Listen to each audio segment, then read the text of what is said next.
राजस्थान वासियों को ढेर सारी शुभकामनाएं। गुरुओं के चरणों में नमन करते हुए यही प्रार्थना कि गुरु का आशीर्वाद बना रहे और हम सब राजस्थान के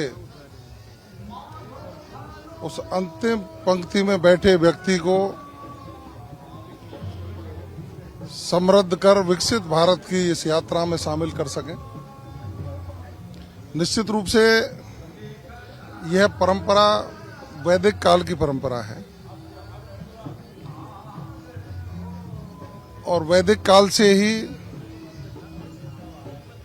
आज तक भारत की ये शक्ति है कि हमेशा गुरुओं के आशीर्वाद से ही सद्मार्ग पर चलने की हमें प्रेरणा मिलती है।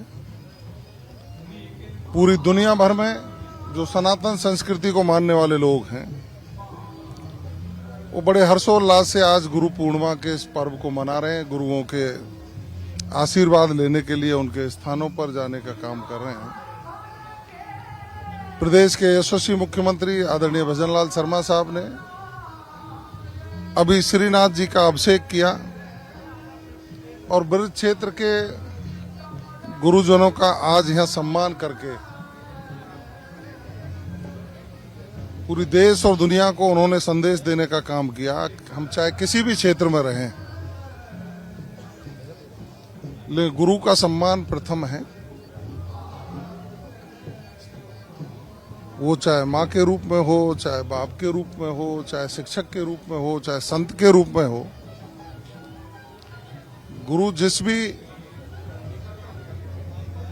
रूप में है और जहां कहीं भी है वहीं से आशीर्वाद हमको प्रदान करे, यही मेरी अपेक्षा है। से दौरे पर है, सीएम साहब भी दौरे पर है। इस क्षेत्र का विशेष विकास करने का अभी सरकार फोकस कर रही है। इस तरह की कोई कल भी मीटिंग हुई है, आने वाले दिनों में किस तरह क्षेत्र बदलेगा, क्या देखने को मिलेगा? देखो, आने वाले 1 महीने के अंदर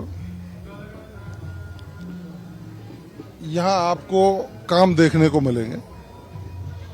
प्रदेश के मुख्यमंत्री जी का ये सपना है कि श्री गिरिराज गोवर्धन जी की ये परिक्रमा, जिसमें 1.25 किलोमीटर का क्षेत्र राजस्थान की सीमा का आता है, उसको हम चरणबद्ध तरीके से विश्व स्तरीय सुविधाएं उपलब्ध लोगों को कराएं। रात तक बैठक हुई और बैठक में ये तय हो गया, क्योंकि सारी टेंडरिंग प्रक्रिया होती है, सरकार की भी विभागों की एनओसीयां लेनी पड़ती हैं, वो सारी पूर्ति करके मैं समझ सकता हूं कि 1 महीने के अंदर यहाँ काम शुरू होगा।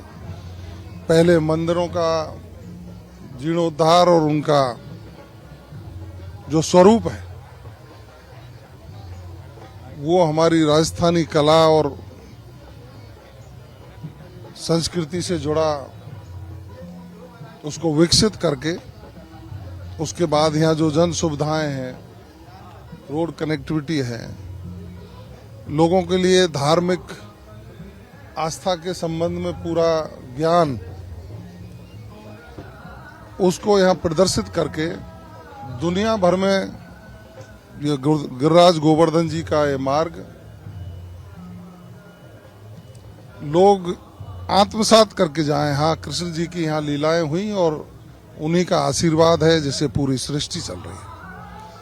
बहुत जल्दी करेंगे और यही नहीं, पूरे राजस्थान भर में माननीय मुख्यमंत्री जी के नेतृत्व में हमारे जितने भी धार्मिक स्थल हैं, हमारे लोक देवता हैं, उनका विकास करके उनके साथ साथ रोजगार सृजन का जो उनका उद्देश्य है कि हमारी आस्था के केंद्रों पर लोग आएं, उससे रोजगार सृजन भी हो, पर्यटन बढ़े और अन्य राज्यों में भी जो राजस्थान की संपत्तियां हैं, जो मंदिर हैं, उनके भी विकास करने के लिए माननीय मुख्यमंत्री जी ने राशि आवंटित की है। मैं समझ सकता हूं विरासत भी और विकास भी। जो देश के यशस्वी प्रधानमंत्री आदरणीय नरेंद्र मोदी जी का जो आह्वान है, उनकी संकल्पना को पूरा करने का काम राजस्थान की सरकार कर रही है।